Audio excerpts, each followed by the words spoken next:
Shalom, selamat siang anak-anakku yang terkasih dalam Tuhan. Hari ini kita kembali bertemu di hari yang kedua, masih tetap belajar PKN. Nah, sebelum kita mulai pembelajaran kita hari ini, Ibu mau mereview kembali mengenai pelajaran kita yang sebelumnya ya. Mengenai apa?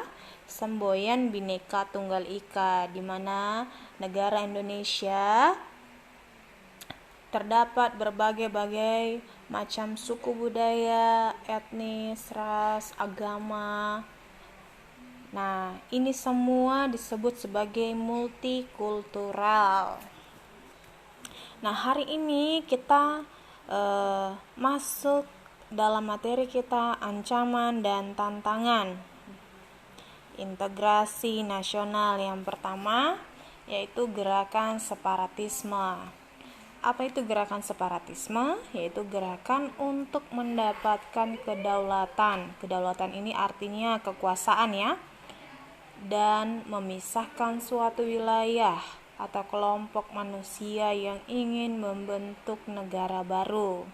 Nah, ini pernah kita dengar di mana Papua ingin membentuk atau memisahkan diri dari Indonesia, ingin membentuk negara baru. Nah, itu disebut sebagai gerakan separatisme.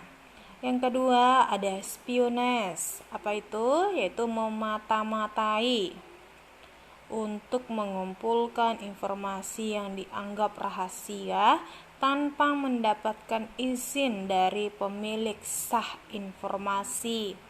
Nah, ini biasanya kita dengar itu dari negara-negara luar, bagaimana mereka memata-matai negara kita, bagaimana kinerja pemerintahan kita, apalagi negara kita, negara Indonesia yang kaya alam. Nah, bagaimana mereka merebut kekayaan alam kita, itu disebut spionase. Yang ketiga, berita hoax. Ini juga sering kita dengar ya, berita-berita isu atau yang tidak benar, yang belum dinyatakan kebenarannya, belum ada bukti. Itu disebut berita hoax. Ya, keempat, terorisme. Nah, terorisme juga yang kita pernah alami lalu, saudara-saudara kita yang ada dalam Mentongoa, di mana mereka dibunuh. Nah, ini gerakan-gerakan terorisme ini adalah ancaman bagi integrasi nasional kita. Yang kelima, peredaran narkoba. Nah, narkoba ini banyak kita lihat ya, bukan hanya di kalangan orang dewasa, bahkan anak-anak saja sudah memakai narkoba. Yang keenam, penyalahgunaan teknologi. Nah, misalnya orang tua sudah kasih HP sama anak-anak untuk ikut pembelajaran daring, ternyata disalahgunakan, dipakai untuk bermain game, dipakai untuk menonton video-video porno. Nah, itu sudah penyalahgunaan teknologi. Keenam, bagaimana cara menghadapinya? Nah, yang pertama kita harus bela negara. Apa itu bela negara? Yaitu sikap dan perilaku warga negara yang dijiwai oleh kecintaannya kepada Indonesia berdasarkan Pancasila dan Undang-Undang Dasar 1945 dalam menjamin dan mewujudkan kelangsungan hidup bangsa negara yang seutuhnya dengan penuh kesadaran, tanggung jawab, rela berkorban dalam pengabdian kepada bangsa dan negara. Nah, bela negara ini artinya kita mencintai negara kita, ikut berpartisipasi dalam apapun, misalnya dalam pemilu, tidak golput. Terus kita harus juga rela berkorban, penuh kesadaran. Jangan kita mau masa bodoh dengan apa yang terjadi di negara kita. Nah, itu artinya bela negara. Bela negara dilakukan untuk mewaspadai AGHT. Apa itu AGHT? Yaitu ancaman, gangguan, hambatan, dan tantangan. Ancaman yaitu usaha yang bersifat mengubah atau merombak kebijaksanaan yang dilakukan secara konseptual melalui tindak kriminal dan politis. Misalnya terjadi tindak kriminal di Indonesia, misalnya pencurian, pemerkosaan, pembegalan. Nah, ada yang dibentuk namanya Polisi Republik Indonesia atau Polri. Nah, diatasilah oleh Polri ini untuk menindaklanjuti tindakan-tindakan kriminal kita. Yang kedua, gangguan hal atau usaha yang berasal dari luar. Nah, misalnya ada negara asing tadi yang ingin melemahkan, yang ingin menghalangi perkembangan atau kemajuan negara kita, kita harus menerapkan bela negara ini. Yang ketiga, hambatan atau usaha yang berasal dari diri sendiri. Nah, ini biasanya orang-orang yang cuek ya, yang tidak mau berpartisipasi. Misalnya tadi Bu contohkan